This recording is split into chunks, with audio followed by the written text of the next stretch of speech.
I saw this yesterday and I was kind of freaked out for Robert Griffin, Shaquille O'Neal. And I'll read it for you here because the quote is daunting.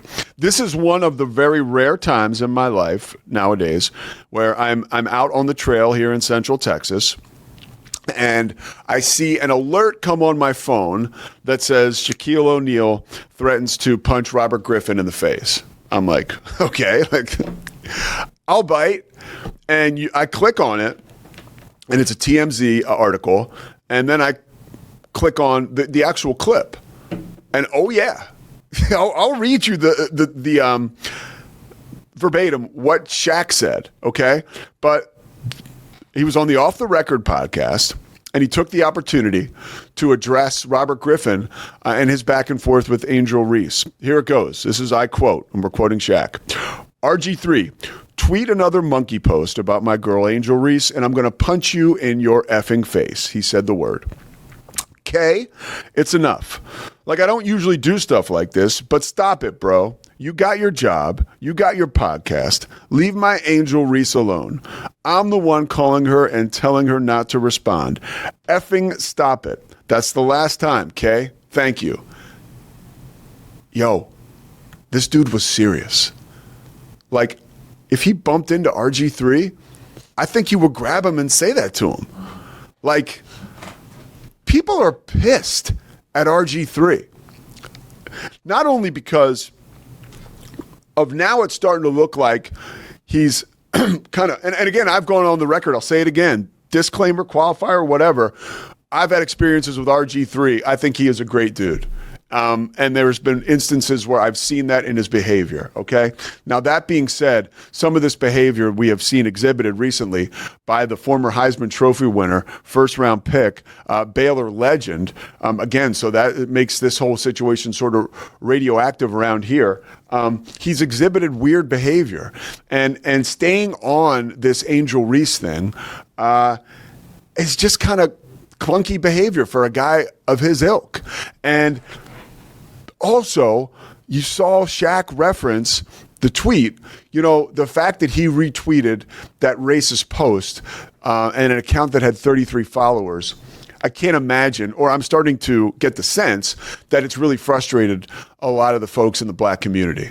You know, talking to my buddy John Tobias, who we have on this show, who's a lightning rod himself as far as what he's doing in sports and what he's doing for underrepresented kids getting into sports with the Strength in Numbers Network. But, you know, John was like, you just can't do that. You can't take a post like that nobody's going to see and retweet it to 1 million followers and then subsequently get after a 20-something-year-old girl for something that happened. Like, it really is bizarre, guys. It really is bizarre. And I wonder who's counseling RG3, right? We almost went from, okay, now we're on the couch with Caitlin Clark. Now I need to get RG3 on the couch. Like, I need to find out why he's doing this, or I don't need to find out, but I would like to, and I would like to believe that he's going to lay out in all this, because it's very clear, like when we talked about this situation on Friday, I don't think that I approached it or gave the weight of the story maybe the property that it deserved. And I think that this is a little heavier than we thought, so it's kind of a bummer.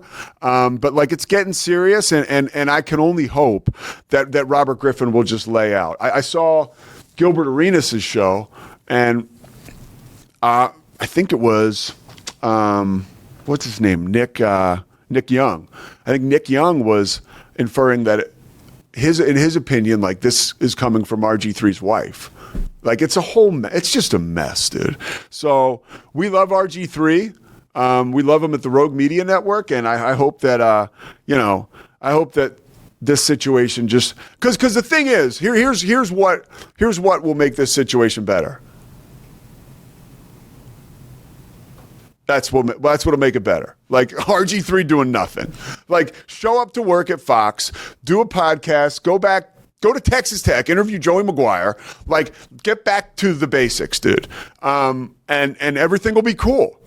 But like, if he continues to kick this can down the road, I cannot believe it'll be good for him and for his career ultimately at Fox. And Shaq, this is the last thing I'll say before we take a break. Shaq made the comment, and Scotty, you're with me right now. You don't have to speak on this, but I want to kind of see your face when I tell you this. Shaq said, imagine you win a Heisman Trophy and get taken in the first round of the draft, and people are going to remember you for a podcast. Right? I mean, you can just shake your head but like, really, think about that.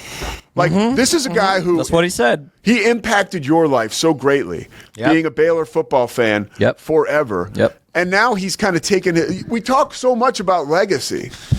He's taking his legacy and sticking it in the toilet right now.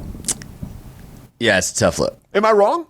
It's a tough look. Yeah. Yeah. He will always have a legacy here in Waco. By the way, all this is rectifiable. I mean, literally, if he just lays out, you don't even need to apologize, dude. Just lay low. Yeah. Just lay low. That's the thing. He could spend the next 20 years being the best analyst on TV for college football, and we'd remember him fondly for media too. Totally. Right? Everybody makes mistakes. Yeah. Everybody says things they shouldn't. Yeah. But he does. I think if there was, far be it from me to give any piece of advice to RG3. He is someone I look up to in a lot of ways. But if there's anything I would say to him, it's that. Yeah. It's you don't have to comment. Like, I think and I think this is common. Everybody, we do this. If you have a show, a podcast, you feel the need to speak on something, but you don't have to. Yeah. Like, if there's an issue you don't know about or that's going to raise controversy, you're allowed to not talk. Yes. And that's where, like, I'm not a stick to sports guy. Like, you and I both, like, kind of low-key love that Stephen A. Smith doesn't, like, because we think it's interesting, even if we don't agree with him on everything. But, like, RG3, I think it would be good for his media career if for a little while it's just football. Yeah. Like, football season's next month. Let's talk football. And by the way, RG3 talks about football. People listen, people trust him, people respect him. Yeah. He clearly knows what he's talking about. And he's great. He's talented. He's phenomenal at it. He's really good. So if I were in his living room, I'd say, bro, I love you and want you to have a great reputation. Yeah. Football season's next month. Let's lock in. Yeah. Football. Let's do 6 months of football. Seriously. Yeah, like Tom Brady getting ready for his Fox season last year. That's all you heard about. Maybe a little too much, but like, let's just prep. Let's go in the bunker. Let's get ready for college football. Yes. Yeah, and people will love you when you come back, or at least they'll appreciate what you have to say. All right, so last words for RG3. I remember when Tom Brady was in trouble for Deflategate, and his father was going public with all kinds of quotes. And my man Mad Dog Russo went on this huge rant where he was just screaming, lay low, talking to Tom Brady's dad. And that's what RG3 needs to do. He just needs to lay low.